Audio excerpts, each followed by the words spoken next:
Hello guys, welcome to my channel. இன்னைக்கு Game of Thrones TV சீரிஸோட second சீசனில் third episode தான் பார்க்க போகிறோம். தேர்ட் எபிசோடோட பேர் what is dead may never die. Second எபிசோடோட எண்டில் கிராஸ்டர் அவன் குழந்தைய அந்த பனியில் விட்டுட்டு அவன் மட்டும் திரும்பி ரிட்டர்ன் தனியாக வரான். ஜானும் அந்த குழந்தை எங்கன்னு கிட்ட போய் பார்க்குறான். அப்போ அந்த குழந்தைய ஏதோ ஒரு அமானுஷ்யமான உருவம் வந்து தூக்கிட்டு போகுது. அப்போ ஜான் மேலே யாரோ கை வைக்கிறாங்க. ஜான் திரும்பி பார்த்ததும் கிராஸ்டர் ஜானை மூஞ்சிலேயே குத்துறான். ஜானும் அங்கேயே மயங்கி விழுந்துடுறான். இதோட செகண்ட் எபிசோட் முடியுது. இப்போ அடுத்து தேர்ட் எபிசோடில் என்ன நடக்க போகுதுன்னு தெரிஞ்சுக்கிறதுக்கு முன்னாடி நீங்கள் என்னோட சேனலுக்கு ஃபஸ்ட் டைம் வரீங்கன்னா என்னோட வீடியோவை லைக் பண்ணிட்டு மறக்காமல் என்னோட சேனலை சப்ஸ்கிரைப் பண்ணிடுங்க. இப்போ வாங்க ஸ்டோரிக்குள்ளே போகலாம். ஸ்டார்டிங்கில் ஜானை கிராஸ்டர் அவனோட கூடாரத்துக்குள்ளே இழுத்துட்டு வந்து கீழே போட்டு எட்டி உதைக்கிறான். இந்த சத்தத்தை கேட்டு அங்கே இருக்க எல்லாரும் முழிச்சிடுறாங்க. கிராஸ்டர் லார்ட் கமாண்டர் கிட்ட எல்லாரும் வெளியே போங்க, இங்க ஒருத்தன் கூட இருக்கக்கூடாது, வெளியே போங்கடான்னு திட்டிட்டு இந்த பையன் என்னோட பர்சனல் விஷயத்துல தேவையில்லாம தலையிடுறான், ஒழுங்கா அவனை மிரட்டி வைன்னு லார்ட் கமாண்டர் கிட்ட சொல்றான். ஸோ இப்போ லார்ட் கமாண்டரும் ஜான் கிட்ட வெளியே வெயிட் பண்ணு, வெளியே போன்னு திட்டிடுறாரு. லார்ட் கமாண்டர் வெளியே வந்துட்டு உனக்கு என்ன தாண்டா பிரச்சனை, எதுக்கு அவனை பகைச்சிக்கிற, என்ன நடந்துச்சுன்னு கேட்குறாரு. அதுக்கு இப்போ ஜானும் கிராஸ்டர் அவனோட குழந்தைய காட்டுக்குள்ள கொண்டு போய் ஒயிட் வாக்கர்ஸ்க்கு பலியா கொடுக்குறான். அவனோட எல்லா பாய் பேபிஸையும் இப்படி தான் ஒயிட் வாக்கர்ஸ்க்கு பலி கொடுத்துட்டு இருக்கான்னு சொல்கிறான். ஆனால் லார்ட் கமாண்டர் ஜான் கிட்ட இதெல்லாம் சாதாரண விஷயம், காட்டுவாசிகள் இப்படி தான் இருப்பாங்க, அவன் என்ன பண்ணாலும் சரி அவன் தான் நமக்கு இப்போ ஹெல்ப் பண்ணிட்டு இருக்கான், அவன் தான் உன்னோட அங்கிள் பெஞ்சிங்க்கும் தங்குறதுக்கும் சாப்பிட்றதுக்கும் சாப்பாடு கொடுத்து ஹெல்ப் பண்ணியிருக்கான், அவன் நல்லவனோ கெட்டவனோ அது நமக்கு தேவையில்ல, பட் நமக்கு அவன் தேவை.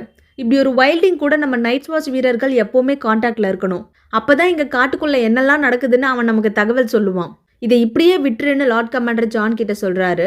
ஜான் லார்ட் கமாண்டர் கிட்ட நான் ஒரு உருவத்தை பார்த்தேன், அது அந்த குழந்தைய தூக்கிட்டு காட்டுக்குள்ள போயிடுச்சுன்னு சொல்றான்.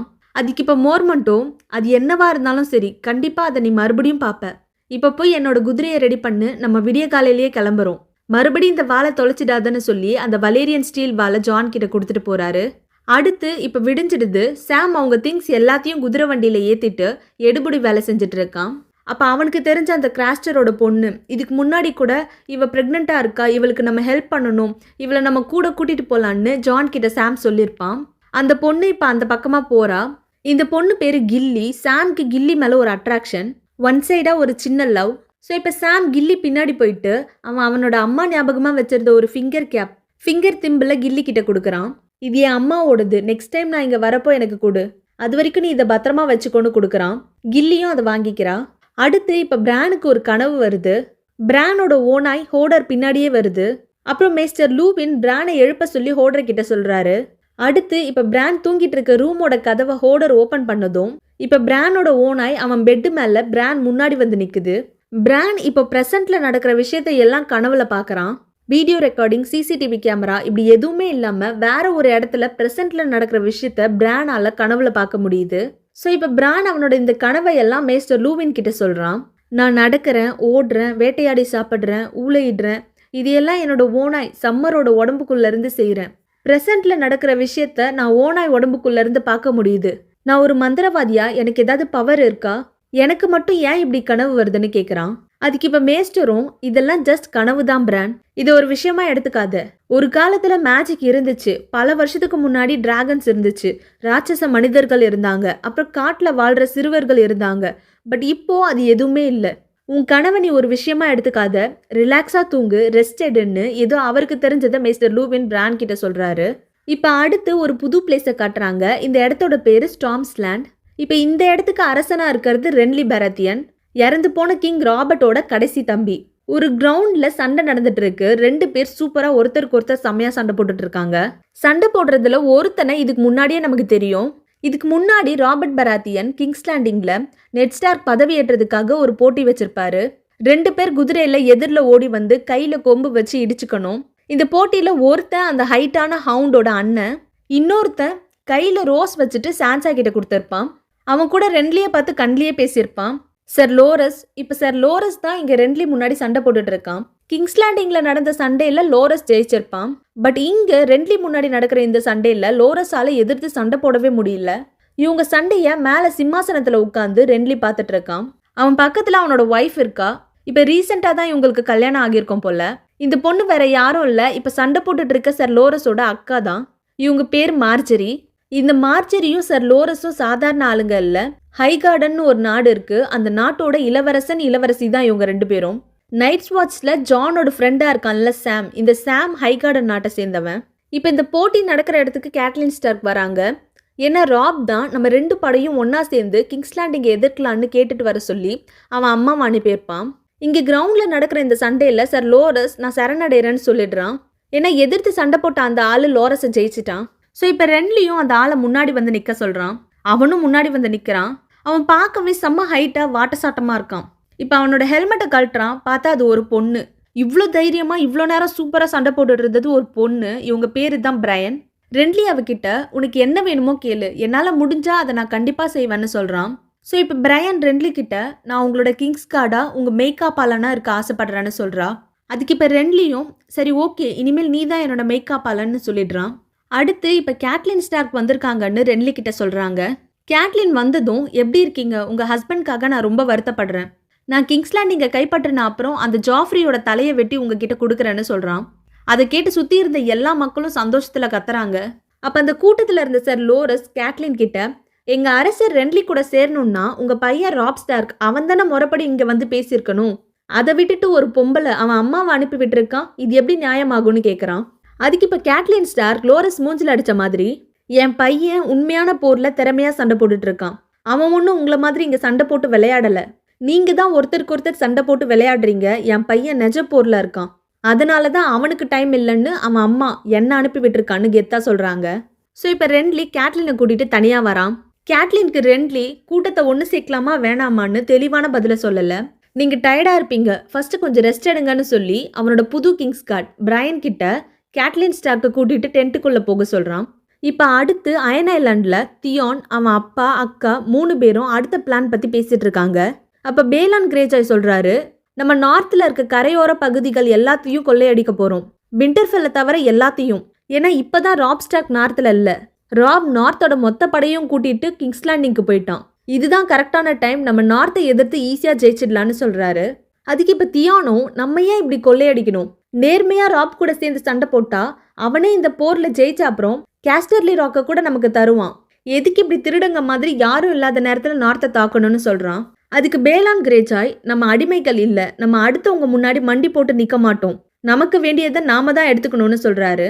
சொல்லிட்டு அவர் பொண்ணு யாரா கிட்ட நீ என்னோட 30 ஷிப்ஸை எடுத்துகிட்டு போய் நார்த்தில் இருக்க டீப்வுட் மார்ட்டை கைப்பற்று. தியான் நீ என்னோட ஒரு ஷிப்பை எடுத்துகிட்டு போய் மீனவர்களோட கிராமத்தை பிடின்னு சொல்கிறாரு.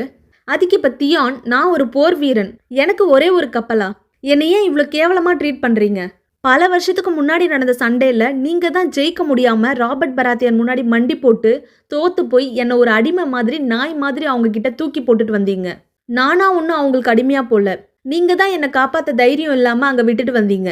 இப்போ நான் மறுபடி வீட்டுக்கு வந்திருக்கேன், அதுக்கு கூட சந்தோஷப்படாமல் நான் ஏதோ தப்பு பண்ண மாதிரி எனக்கு கேவலமாக ட்ரீட் பண்ணுறீங்கன்னு சொல்கிறான்.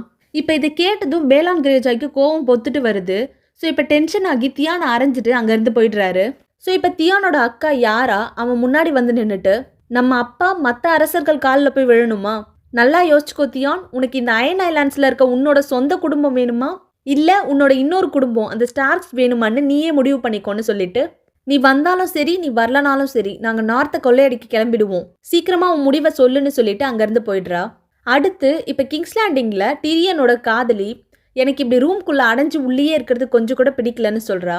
அதுக்கு இப்போ டிரியனும் நம்ம ஒரு மோசமான இடத்துல இருக்கோம், என் அக்கா செர்சி என்னை எப்படிலாம் டார்ச்சர் பண்ணுறதுன்னு யோசிச்சுட்டு இருக்கா. என் அப்பா என் கூட இருக்க தப்பான பொண்ணுங்க எல்லாரையும் கொன்னுடுவாரு, எனக்கு நீ வேணும், நீ சேஃபாக இருக்கணும், அதனால தான் இங்கேயே உள்ள பத்திரமா இருன்னு சொல்கிறேன். வேணும்னா ஒன்று பண்ணலாம், கிச்சனில் ஏதாவது எடுபடி வேலை செய்கிறியா? மேபி அப்படி செஞ்சால் நீ யாருன்னு ஈஸியாக கண்டுபிடிக்க முடியாதுன்னு சொல்கிறாரு. அதுக்கு இப்போ ஷே முடியாது, நான் கிச்சன் வேலைக்காரியாக இருக்க மாட்டேன்னு சொல்கிறா. டிரியனுக்கு என்ன சொல்கிறதுன்னு தெரியல. ஸோ இப்போ ஷே கிட்ட நீ வேணும்னா சான்சா கூட சான்சாக்கு எல்லா ஹெல்ப்பும் பண்ணு, சான்சா தனியாக இருக்கா, அவளுக்கு நிறைய எதிரிங்க இங்கே இருக்காங்க, அவளுக்கு பாதுகாப்பா அவளோட சர்வெண்ட்டா அவள் கூடவே இருக்கியான்னு கேட்குறாரு. ஸோ இப்போ ஷே சான்சாவோட சர்வெண்ட்டாக இருக்க ஒத்துக்கிட்டு சான்சா ரூம்குள்ளே வரா. சான்சாவும் நீ யார் எதுக்கு வந்திருக்கன்னு கேட்குறா. அதுக்கு ஷே நான் உங்கள் சர்வெண்ட்டாக உங்களுக்கு ஹெல்ப் பண்ண வந்திருக்கேன்னு சொல்கிறா. ஷேக்கு என்ன பண்ணணும் என்ன வேலை செய்யணும்னு தெரியல. ஸோ இப்போ சான்சாவும் நீயா தான் என் ரூமை க்ளீன் பண்ணணும், எனக்கு எல்லா ஹெல்ப்பும் பண்ணணும், நானே எப்பவும் இதை செய்ய அதை செய்யணும் உனக்கு சொல்லி கொடுத்துட்டு இருக்க மாட்டேன்னு சொல்கிறா. ஸோ இப்போ ஷே சான்சா கிட்ட போயிட்டு சான்சாக்கு தலைவாரி விட்டுறா. அடுத்து இப்போ டிரியன் மேஸ்டர் பைஸில் கூப்பிட்டு பேசுகிறாரு. நம்ம ஒரு ஆபத்தான சுச்சுவேஷனில் இருக்கோம், இப்படி ஒரு சுச்சுவேஷன்ல நமக்கு நல்ல ஒரு கூட்டணி தேவை. நம்ம நிறைய முக்கியமான ஆட்களை நம்ம கேங்ல சேர்த்துக்கணும். மேரேஜ் தான் இதுக்கு சரியான இணைப்பா இருக்கும். பிரின்சஸ் மிஸ்ரலாவை ட்ரோன் நாட்டோட இளவரசனுக்கு கட்டி கொடுத்தா நமக்கு ட்ரோனோட படைகள் கிடைக்கும். பட் இந்த விஷயம் குயின் செர்சிக்கு தெரியக்கூடாது, நீங்க இதை சீக்கிரட்டா வச்சுக்கோங்கன்னு சொல்றாரு. அடுத்து இப்ப இதே மாதிரி வாரிஸ் ஸ்பை மாஸ்டர் கூப்பிட்டு அவர்கிட்டயும் டிரியன் இந்த சீக்ரெட் யாருக்கும் தெரியக்கூடாது. பிரின்சஸ் மிஸ்ரலாவை தியான் கிரேஜாய் அயன் ஐலாண்ட்ஸோட கடைசி வாரிசு, அவனுக்கு கட்டி கொடுக்கலான்னு யோசிக்கிறேன்னு சொல்றாரு. அடுத்து இப்ப இதே மாதிரி பீட்டர் பேலிஷை கூப்பிட்டு அவர்கிட்டயும் இந்த விஷயத்தை யார்கிட்டயும் நீங்க சொல்லக்கூடாது, பிரின்சஸ் மிஸ்ரலாவை வேலோட இளவரசன் ராபின்க்கு கட்டி கொடுக்கலான்னு யோசிச்சிருக்கேன், நீங்க தான் இந்த விஷயத்துல எனக்கு ஹெல்ப் பண்ணணும்னு சொல்றாரு. ஆக்சுவலி டிரியன் இந்த 3 பேர்கிட்டையும் ஒரே விஷயத்த தான் சொல்றாரு, கல்யாணம் பண்ணணும், பட் மாப்பிள்ளை வேற. மாப்பிள்ளைய மட்டும் ஒவ்வொருத்தர்கிட்டையும் வேற வேற பேரை சொல்றாரு. ஏன்னா டிரியனுக்கு ஒரு டவுட்டு, செர்சிக்கு உண்மையா இருக்கவங்க யாரு, செர்சி கிட்ட என்ன நடந்தாலும் போட்டு கொடுக்கறது யாருன்னு தெரிஞ்சுக்க தான் டிரியன் இப்படி ஒரு பிளானை போட்டிருக்காரு. இப்போ செர்சி எந்த மாப்பிள்ளை பேரை சொன்னாலும் இதில் எந்த ஆள் பீட்டரா வாரிஸா பைசலா இதில் யார் செர்சிக்கு போட்டு கொடுக்குறான்னு தெரிஞ்சிடும். அதுக்கு தான் இதை கண்டுபிடிக்க தான் டிரியன் இப்படி ஒரு பிளானை போட்டிருக்காரு. உண்மையாகவே டிரியன் பெரிய மூலக்காரன் தான். ஸோ இப்போ செர்சி டிரியன் அவள் ரூமுக்கு கூப்பிட்டுருக்கா போல. டிரியனும் இப்போ செர்சி ரூம்குள்ளே வராரு. டிரியன் உள்ளே வந்ததும், நீ ஒரு மிருகம் அரக்கன், உனக்கு எவ்வளோ தைரியம் இருந்தா எனக்கு தெரியாமல் என் பொண்ணுக்கு மாப்பிள்ளை பார்ப்ப, நான் என் பொண்ணை ட்ரோனுக்கு அனுப்ப மாட்டேன், ட்ரோனில் அவள் சேஃபாக இருக்க மாட்டான்னு சொல்கிறா. ஸோ இப்போ டிரியனுக்கு புரிஞ்சிடுது மிஸ்டர் பைசல் தான் செர்சி கிட்ட சீக்ரெட்ஸ் எல்லாத்தையும் போட்டு கொடுக்குறாருன்னு. ஸோ இப்போ டிரியனும் மிஸ்ரலா ட்ரோனில் தான் சேஃபாக இருப்பா, உன் பையன் ஸ்டார்ட் பண்ண இந்த போரில் நமக்கு ஆட்கள் நிறைய பேர் வேணும், ட்ரோன் நம்ம பக்கம் இருக்கணும்னா மிஸ்ரலாவை ட்ரோனில் கட்டி கொடுக்கறது தான் பெஸ்ட்டுன்னு சொல்கிறாரு. அதுக்கு இப்போ செர்சியும் அதுக்காக என் பொண்ணு அங்கே ஒரு கைதியாக இருக்கணுமான்னு சொல்கிறா. அதுக்கு இப்போ டிரியனும் இல்லை, அவள் சேஃபாக ஒரு கெஸ்ட்டாக தான் அங்கே இருப்பா, அவள் இங்கே இருந்தால் தான் பிரச்சனை, போரில் தோற்று போனால் உன் கண் முன்னாடி அவளை டார்ச்சர் பண்ணி அவள் தலையை உன் முன்னாடி வெட்டி போடுவாங்கன்னு சொல்கிறாரு. ஸோ இப்போ இதை கேட்டதும் செர்சி பயங்கரமாக டென்ஷன் ஆகி டிரியனை அங்கேயே தள்ளி விட்டுட்டு பக்கத்தில் இருந்த பொருளையெல்லாம் தூக்கி போட்டு உடைக்கிறா. டிரியனும் அவ்வளோதான், மிஸ்ரலா ட்ரோனுக்கு தான் போக போகிறா, இதுதான் என்னோட ஆர்டர்னு சொல்லிட்டு அங்கேருந்து போயிடுறாரு. அடுத்து இப்போ தியான் ராப்க்கு ஒரு லெட்டரில், என் அப்பா நான் சொன்னதுக்கு ஒத்துக்கலை, அவர் உனக்கு ஹெல்ப் பண்ண மாட்டார், அவர் நார்த்தை அட்டாக் பண்ணி நார்த் தேசங்களை கைப்பற்ற போகிறாருன்னு எழுதுறான். அப்புறம் திடீர்னு என்ன நினச்சான்னு தெரியல, இப்போ ராப்க்கு எழுதின அந்த லெட்டரை நெருப்பில் எரிச்சிடுறான். தியானுக்கு அவன் பண்ணுறது குழப்பமாகவே இருக்குது. அவனை நல்லவனாக வளர்த்து விட்ட ஸ்டார்க்ஸ் ஃபேமிலிக்கு சப்போர்ட் பண்ணணும்னு நினச்சி தான் ராப்க்கு லெட்டர் எழுதுனான். பட் என்ன இருந்தாலும் அவனோட சொந்த அப்பா அவனை பிள்ளையா ஏற்றுக்கணும்னா அவன் பேலான் கிரேஜாய் கூட தான் இருந்தாகணும். ஸோ இப்போ மனசை மாற்றிக்கிட்டு அவனோட சொந்த அப்பாவுக்கு சப்போர்ட் பண்ண நினைக்கிறான். இப்போ மறுநாள் தியான் அவன் இத்தனை நாளாக ஒரு ஸ்டார்க்கா அந்த நார்த் வீரர்களில் ஒருத்தனாக இருந்தான். பட் இனிமேல் தியான் அவங்களில் ஒருத்தன் இல்லை. தியான் இனிமேல் ஒரு உண்மையான கிரேஜாய். அதுக்காக இப்போ சில சடங்குகள் நடக்குது. தியான் ஒரு கிரேஜாயா அவன் அப்பா கூட சேர்ந்து மற்றவங்களை எதிர்த்து போருக்கு போக போகிறான். ஸோ இப்போ தியானோட தலையில் கடல் தண்ணியை ஊற்றி சில சம்பிரதாயங்கள்லாம் பண்ணுறாங்க.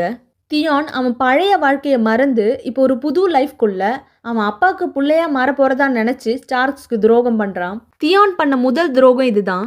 இதுக்கப்புறம் தியான் நிறைய தப்பு பண்ணுவான். பட் அதுக்கு ரீசன் அவனோட சொந்த ஃபேமிலி தான். தியான் நல்லவனாக இருந்தாலும் அவன் குடும்பம் அவனை கெட்டவனாக மாற வைக்குது. தியானும் இப்போ அவன் அப்பா அவன் அக்கா மாதிரியே மற்ற அரசர்களை எதிர்த்து கொள்ளையடிச்சு நாட்டை கைப்பற்ற ரெடியாக இருக்கான்.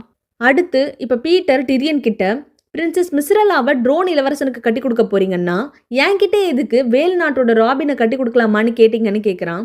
அதுக்கு இப்போ டிரியனும், அதை விடுப்பா, சின்ன குழப்பம் நடந்துச்சு, நீ என்ன பண்ணுற, ராப்ஸ்டார் கூட கைதியா என் பிரதர் ஜேமி இருக்கான், அவனை எப்படியாவது மீட்டு கொண்டு வரணும்னு சொல்கிறாரு.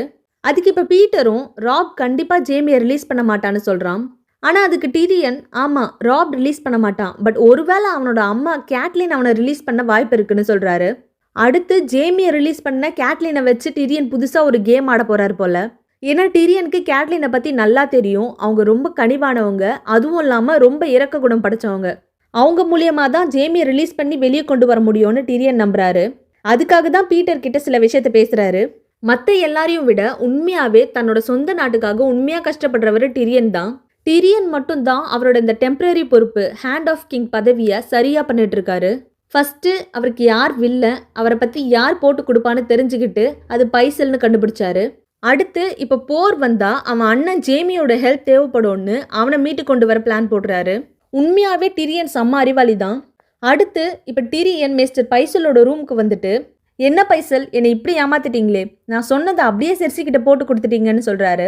அதுக்கு இப்போ மிஸ்டர் பைசலும், இல்லை மை லார்ட், அது நான் இல்லை, நீங்கள் வாரிஸ் கிட்ட கூட பேசுனீங்கல்ல, அவன் தான் போட்டு கொடுத்துருப்பான்னு சொல்கிறாரு. ஸோ இப்போ டிரியனும் நான் உங்ககிட்ட மட்டும்தான் பிரின்சஸ் மிஸ்ரல்லாவை ட்ரோன் இளவரசனுக்கு கட்டி கொடுக்க போகிறேன்னு சொல்லியிருந்தேன், வாரிஸ் கிட்ட தியான் கிரேஜாய்க்கு கட்டி கொடுக்கலான்னு சொல்லியிருந்தேன்னு சொல்கிறாரு. அதுக்கு பைசலும், மை லார்ட், நான் எப்போவுமே லானிஸ்டர் உங்கள் குடும்பத்துக்கு தான் உண்மையாக இருக்கேன், லானிஸ்டர்ஸ்க்கு தான் பல வருஷமாக நான் சப்போர்ட் பண்ணுறேன்னு சொல்கிறாரு. அதுக்கு இப்போ டிரியனும், எத்தனை ஹேண்ட் ஆஃப் கிங்க்கு இது வரைக்கும் துரோகம் பண்ணியிருக்கீங்க, எவ்வளோ சீக்ரெட்ஸை செர்சிக்கும் என் அப்பா டைவினுக்கும் சொல்லியிருக்கீங்கன்னு சொல்லிட்டு பிரான் கிட்ட இந்த ஆளை பிடிச்சி ஜெயிலில் போடுன்னு டிரியன் ஆர்டர் போட்டுடுறாரு. ஸோ இப்போ பிரானும் பைசில் வற்புறுத்தி அரெஸ்ட் பண்ணி இழுத்துட்டு போகிறான். அடுத்து இப்போ நம்ம ஆர்யா குட்டியை காட்டுறாங்க. அவளுக்கு சுத்தமாக தூக்கமே வரல, எல்லாரும் நல்லா தூங்கிட்டு இருக்காங்க, பட் அவள் மட்டும் தூங்காமல் முழிச்சிட்டே இருக்கா. இப்போ அந்த நைட் வாட்ச் தலைவன் அவள் பக்கத்தில் வந்துட்டு, ஏன் தூங்காமல் இருக்க, நாளைக்கு ரொம்ப தூரம் நடக்கணும், நீ நல்லா தூங்குன்னு சொல்கிறாரு.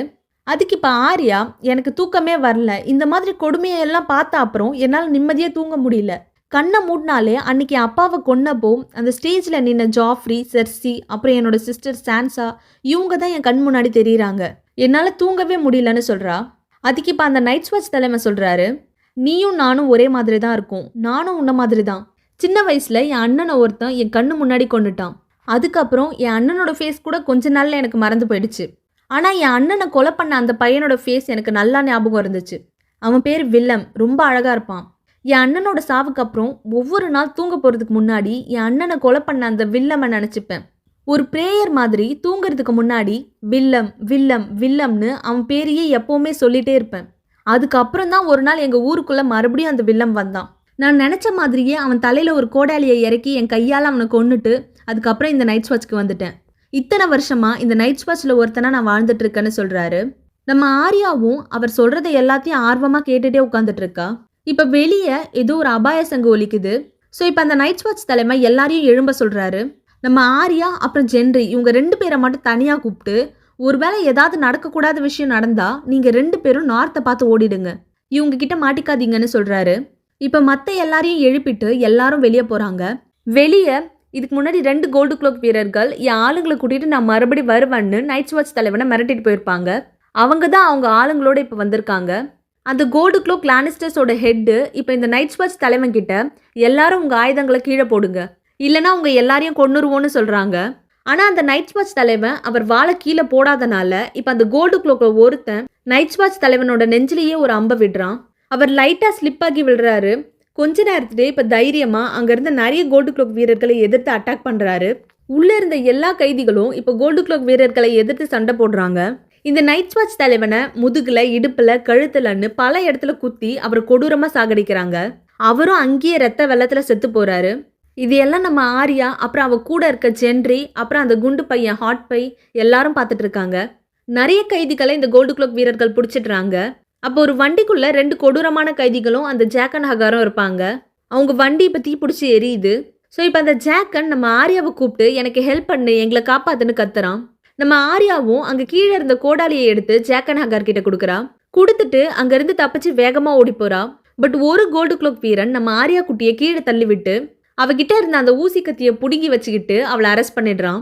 நம்ம ஆர்யாவும் வேற வழி இல்லாமல் இப்போ இந்த லானிஸ்டர் வீரர்கள் கிட்ட மாட்டிக்கிட்டா.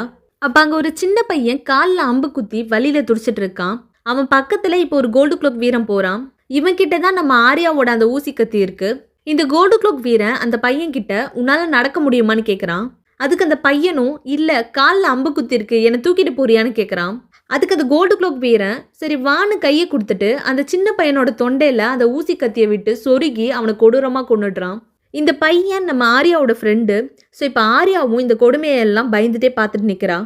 அங்கேருந்து ஒரு லானிஸ்டர் வீரன், நாங்கள் ஜென்ரின்னு ஒரு பையனை தேடுறோம், ஒழுங்காக அவனை எங்ககிட்ட ஒப்படைச்சிடுங்க, இல்லைனா உங்கள் எல்லாரோட கண்ணையும் நாங்கள் நோண்டிடுவோன்னு மிரட்டுறான்.